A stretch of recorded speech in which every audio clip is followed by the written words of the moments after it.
my character was designed to die in 5 episodes. So I pretty much thought I was going to die. Yeah.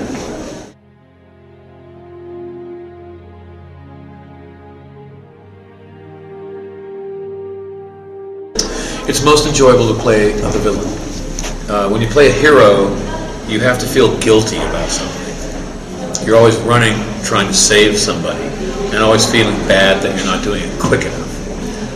When you're a villain, you just lurk in the shadows, and you wait for the hero to pass by, and then you hit him, and then you go home. So villains don't have to feel guilty. When Spike got a soul, I had to start feeling guilt, and that was painful. With regards to Spike's journey, Joss used to come up to me at the beginning of every season and say, "I have nothing for you.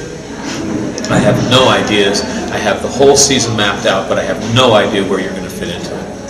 And I got the sense that he would just plug me in where needed in order to impact the main characters.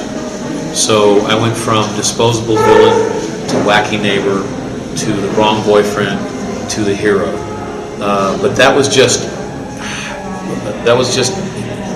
as needed. Just he needed something to impact the main point. But when you stitch that all together, because the writing was very good, it makes for a very strange and weird journey. You know what I mean? Yeah.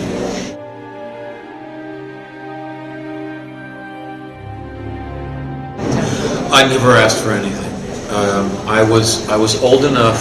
I was in my mid-30s when I got Spike, and I'd already been active for 20 years. And I was just wise enough to recognize that the writing that I was exposed to was some of the best I'd ever had. So it was not my place to ask them to change anything. It was my place to be able to do anything that they dreamt up. So anything that I could have come up with would have been vastly less interesting than the things that they were already dreaming. So I would never go to them and say, "Oh, I have an idea." That would make it a less interesting ride for me.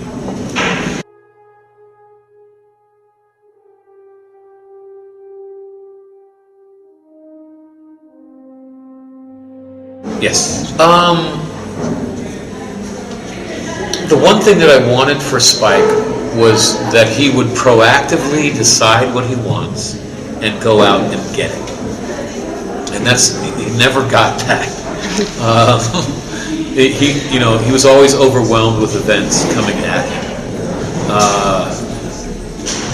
But that said, I got to be a hero. I got to be a guinea pig hero. I didn't know, Spike didn't know that he was going to save the world by sacrificing himself. It was a surprise to him. But that's interesting too, It's a weird question, was I satisfied with how it ended? I was happy and lucky to be involved with those writers for as long as I was.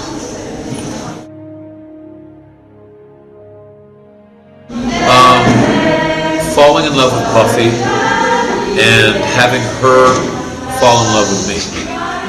Like when Joss came to me and said that you're going to fall in love with Buffy, I thought it was a great idea. I hated the chip. I thought that it would be more interesting for Spike to try to become evil and fail, rather than, try to become good and fail, rather than be forced to be good with a chip. And I thought, well, if he falls in love with Buffy, then he'll try to be good, and it'll be really funny when he never can. But of course, Buffy will never reciprocate. Buffy will never fall in love with him. He's way below her. And it was very surprising when Joss said, no, you guys are going to have sex. I never saw that coming. Never.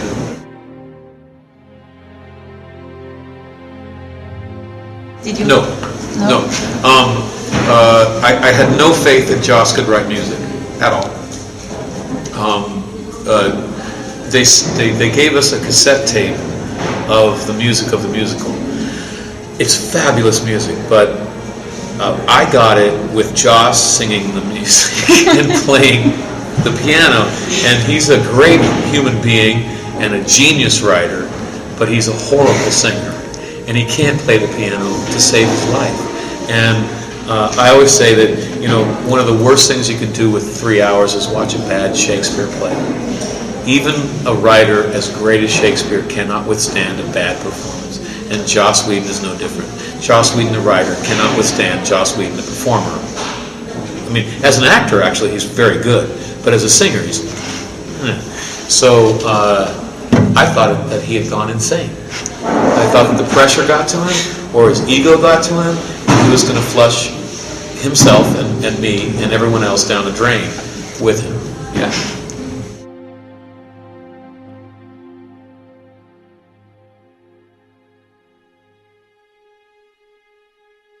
And Sierra, and helped him. So I kept asking Tom, when am I going to screw you? Where's the scene where I screw you over? And he kept saying, dude, you're the hero. Get used to it. Yeah. That was fabulous. No, it was more interesting to see him be a hero. Yeah. It was different.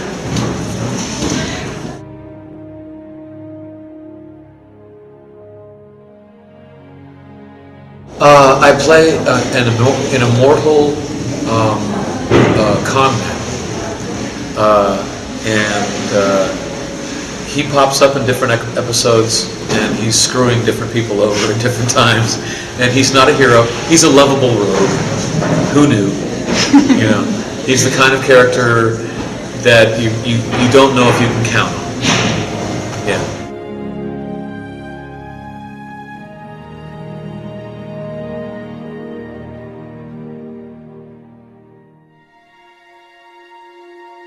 No, well, the truth is that I've been a hero and I've been a villain, depending on how I wake up in the morning.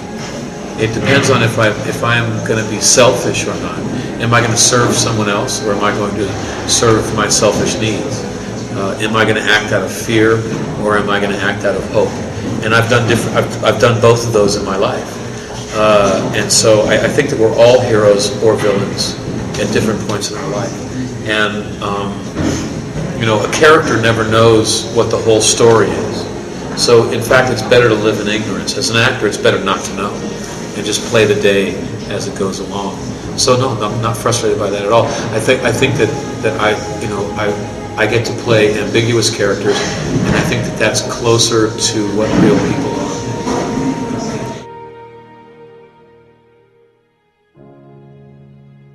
As soon as my kids are done with college and I can go back to getting paid very little for art, yes.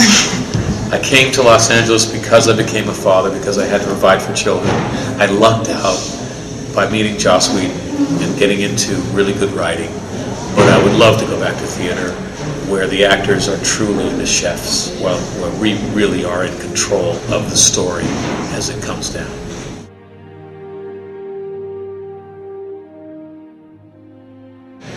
There are authors that I'd like to do.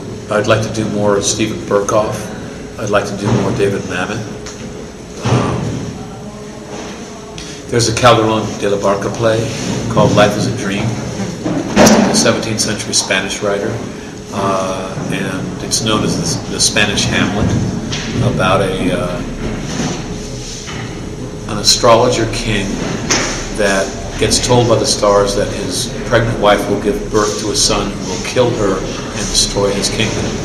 And the night that the kid is born, the mother dies in childbirth. And so the king panics and locks his son away in chains and raises him as an animal. And then relents when the kid is 18 and lets him back into the kingdom. But the kid has been raised as an animal, and he murders people, and he almost rapes a woman. And the king says, I was right.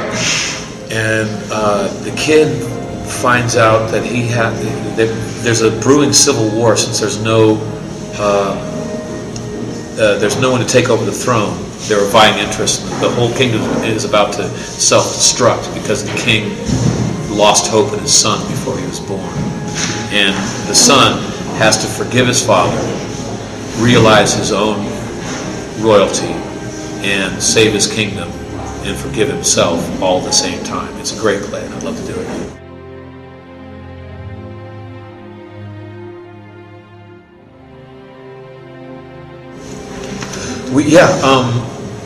Fantasy and science fiction, I think, are better placed to address social issues than any other genre.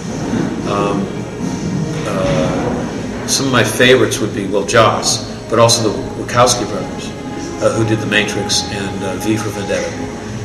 The Matrix, I think, is a great rumination on a consumerist culture. V for Vendetta, right after my country experienced 9/11, we had filmmakers brave enough to have a hero exploding buildings, trying to free people.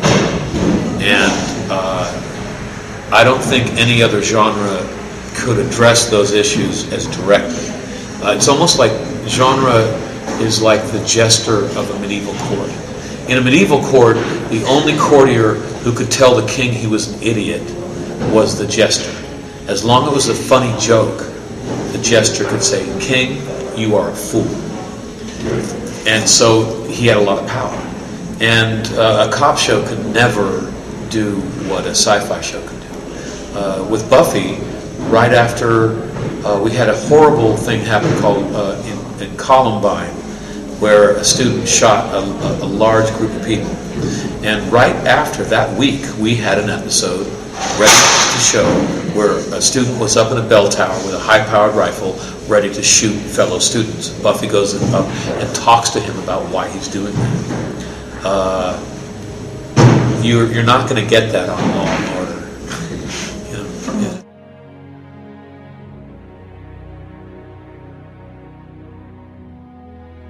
No. We're still picking. We're still picking songs. The last album, Murphy's Law, he wrote the second cut on that. He didn't sing on it yet, but that album debuted at 106 on the top 200 list on iTunes. It's very popular. We're now planning our second album. The only problem is we have 4 albums worth of songs, so picking what songs we're going to actually record is kind of dicey, but it's a golden problem. We have 4 albums ready to record. We are hoping to be in Europe next summer. That's good news. Yeah.